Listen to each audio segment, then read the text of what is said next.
ሰሚት 72 ላይ ይህን የመሰለ አፓርትመንት አጠናቆ አቅሙን ያስመሰከረው ጎልደን ፓላስ ሪል ስቴት አሁን ደግሞ 22 ጎላጉል ፊት ለፊት ይህን የመሰለ አፓርትመንት መስራት ጀምሮ በ6 ወር ጊዜ ውስጥ እዚህ ደርሷል። በ750 ሺህ ብር ቅድመ ክፍያ እዚህ ዘመናዊ ህንፃ ላይ የቤት ባለቤት ይሁኑ። አፓርትመንታችን በውስጡ የከርሰ ምድር ውሃ መጠባበቂያ ጀነሬተር፣ ለሁሉም ቤቶች በቂ የመኪና መቆሚያ፣ 7 ሊፍቶች፣ 2 የመኪና ሊፍቶችን ጨምሮ ጂም እና ስፓ፣ መዋኛ፣ የልጆች መጫወቻ፣ ቴራስን ያካተተ ሲሆን አሁን 10% ብቻ ከፍለው ይህንን ምቾት የራስዎት ያድርጉ። ከዚህም በተጨማሪ ሰሚት 72 ላይ 100% የተጠናቀቁ ካርታ ያላቸው ቤቶችን በ20% ቅድሚያ ክፍያ እየሸጥን እንገኛለን። ለተጨማሪ ማብራሪያ ከታች በሚገኙ ስልኮች ይደውሉልን። ጎልደን ፓላስ ሪል ስቴት። ጤና ይስጥልን አድማጮች፣ ይህ አዋዜ ልዩ ላልሰማችሁ ነው። ከመረጃዎቹ ጋር አብርሃም መኳንንት ነኝ።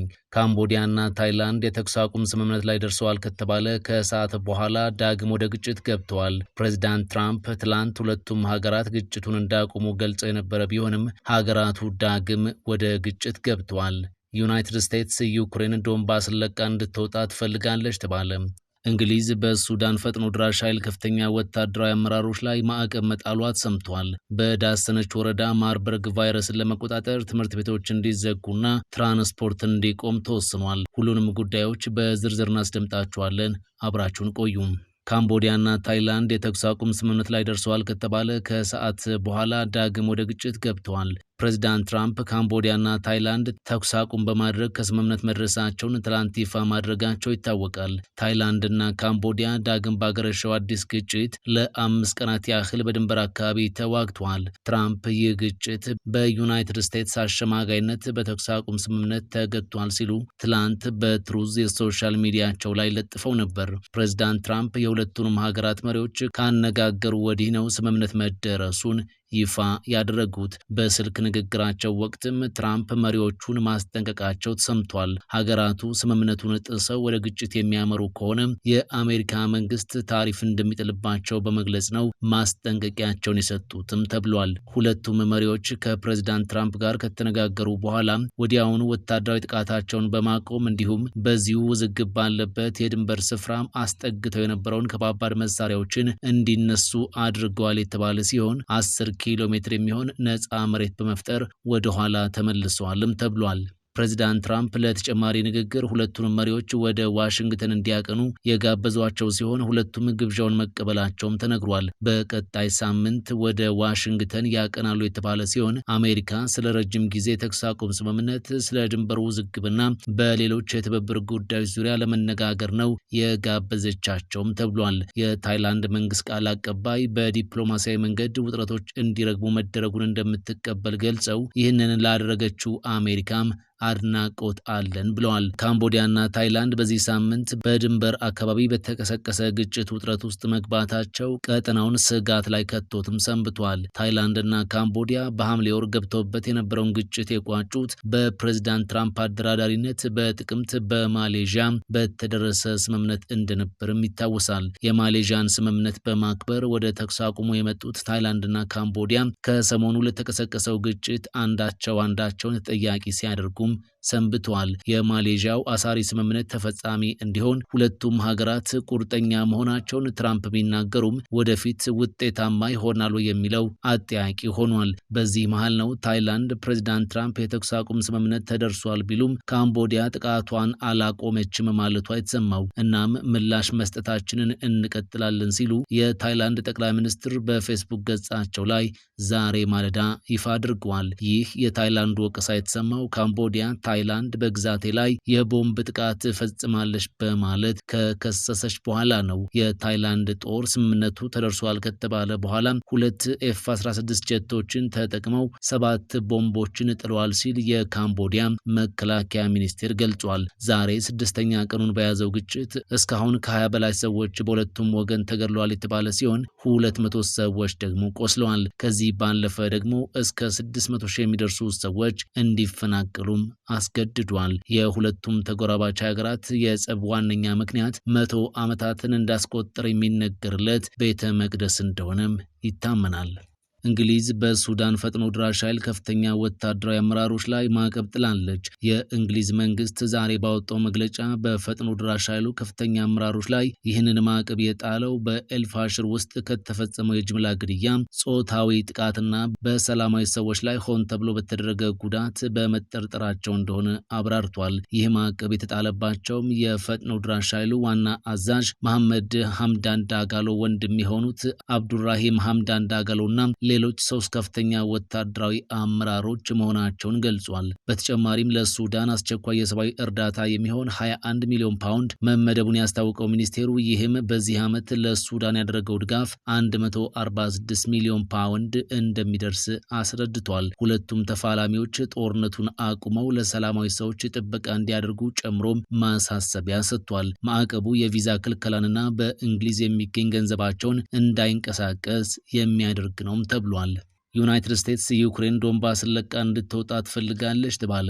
ፕሬዝዳንት ዘለንስኪ ደግሞ በዚህ ግዛት ላይ ህዝበ ውሳኔ እንዲደረግ ምርጫቸው ነው ተብሏል። በዚህ መሃል ፕሬዝዳንት ትራምፕ ሶስተኛው የዓለም ጦርነት እንዳይዋለድ ስጋታቸው እንደሆነ ደጋግመው በማንሳት እያስጠነቀቁም ይገኛሉ። የሰሜን አትላንቲክ የጦር ቃል ኪዳን ድርጅት የሆነው ኔቶ ከሩሲያ ጋር ለሚደረገው ጦርነት አሁን መዘጋጀት አለብን የሚል ማስጠንቀቂያንም ለአባላቱ እየሰጠ ነው። በዚህ ወቅት ሁሉም አካላት ስለ ሰላም እያወሩ ቢሆንም 4 ዓመት ሊደፍን የተቃረበው የዩክሬኑ ጦርነት ግን እንደተባባሰ ቀጥሏል። ዩናይትድ ስቴትስ የሰላም እቅድ አለኝ ስትል፣ ዘለንስኪ ደግሞ ህዝቡ ይወስን ሲሉ፣ ትራምፕ ሶስተኛው የዓለም ጦርነት እየመጣ ነው በማለት እያስጠነቀቁ ነው። ኔቶም በበኩሉ አውሮፓ ለጦርነቱ መዘጋጀት አለበት እያለ ነው። አሜሪካ በዩክሬኑ ዶንባስ ግዛት ነፃ የኢኮኖሚ ዞን እንዲፈጠር ፍላጎቱ እንዳላት ሰምቷል። ዶንባስ ምስራቃዊ የዩክሬን የግዛት ክፍል መሆኑ የሚታወቅ ሲሆን በዚህ ሰዓትም 80 በመቶ የሚሆነው ክፍል በሩሲያ ኃይሎች ተይዞ ይገኛል። እናም አሜሪካ ዩክሬን ዶንባስን ሙሉ በሙሉ እንድትለቅና ግዛቱም ወደ ነፃ የኢኮኖሚ ዞንነት እንዲለወጥ ፍላጎት እንዳላት ነው ፈርስት ፖስት የዘገበው። ነገር ግን ይህንን ነፃ የኢኮኖሚ ዞን ማን እንደሚቆጣ ጠረው የአሜሪካው እቅድ ያለው ነገር እንደሌለም ዘገባው ገልጿል። ሩሲያ ከ2014 ጀምሮ አይኗን በዚሁ ስፍራ ላይ ተክላ ቆይታለች የተባለም ሲሆን አሁን አብዛኛውን ክፍል ይዛው ትገኛለች። ዩክሬን አሁን በመዋጋት ላይ ያለችው ያጣቻቸውን ግዛቶቿን መልሳ ለመያዝ ሲሆን አሜሪካ ዶንባስን እንድትለቀው በመጠየቅ ላይ ትገኛለች። ፕሬዝዳንት ዘለንስኪ ግዛት አሳልፎ የመስጠት መብት እንደሌላቸው ገልጸው በዚህ እቅድ እንደማይስማሙ ይፋ አድርገዋል። በእነዚህ ግዛቶች ህዝበ ውሳኔ እንዲደረግ ምክረ ሀሳብንም አቅርበዋል። ፕሬዝዳንት ትራምፕ ዘለንስኪ እስከ ገና በዓል ድረስ ስለ እቅዱ የመጨረሻ ውሳኔ እንዲያሳውቋቸው ይፈልጋሉ። በተጨማሪ ትራምፕ በዩክሬን ምርጫ እንዲደረግም ይፈልጋሉ። ዘለንስኪም ምርጫው አሁን እንዲደረግ የሚፈለግ ከሆነ ቢያንስ ምርጫውን ለማድረግ የተኩስ አቁም ስምምነት መደረስ አለበት ብለዋል። በዳሰነች ወረዳ ማርበርግ ቫይረስን ለመቆጣጠር ትምህርት ቤቶች እንዲዘጉና ትራንስፖርት እንዲቆም ተወሰነ።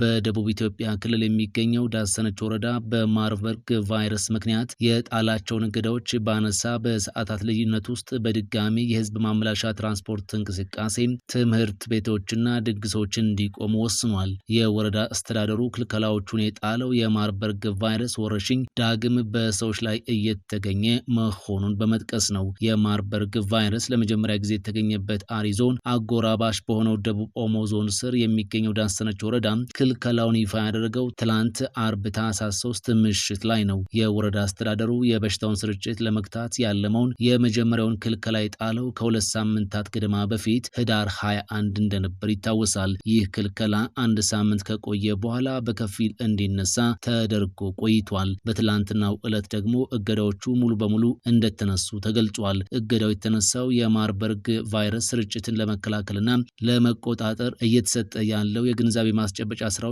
ለውጥ እያሳዩ በመምጣታቸው እንደሆነም ወረዳው አስታውቋል። ውሳኔው ይፋ ከተደረገ ከ8 ሰዓታት ገደማ በኋላ ግን የመጀመሪያው ጥብቅ እገዳዎች በድጋሚ መጣላቸው ይፋ ሆነዋል። በዚህ መሰረት ትምህርት ቤቶች ላልተወሰነ ጊዜ ዝግ እንዲሆኑ ተወስኗል። የህዝብ ማመላለሻ ትራንስፖርት እንቅስቃሴም እንዲቆም ትዕዛዝ ተሰጥቷል። ባለ ሁለት እግር ሞተር ሳይክሎች ደግሞ ከአሽከርካሪ ውጪ ሁለተኛ ሰው እንዳይጭኑ ተከልክለዋል። ማህበረሰቡ የሚያደርጋቸው የደስታና ሀዘን እንዲሁም ህዝብን ሊያሰባስቡ የሚችሉ ስነ ስርዓቶችም ላልተወሰነ ጊዜ እንዲቆሙ ተወስኗል። መገናኛ ተቋማት ማለትም የምሽት ዳንስ ቤቶች፣ ፑል ቤቶች፣ ዲኤስቲቪ እና ቤቲንግ ቤቶች እንዲሁም ጫት ቤቶች ዝግ ሆነው እንደሚቆዩ ተመላክቷል።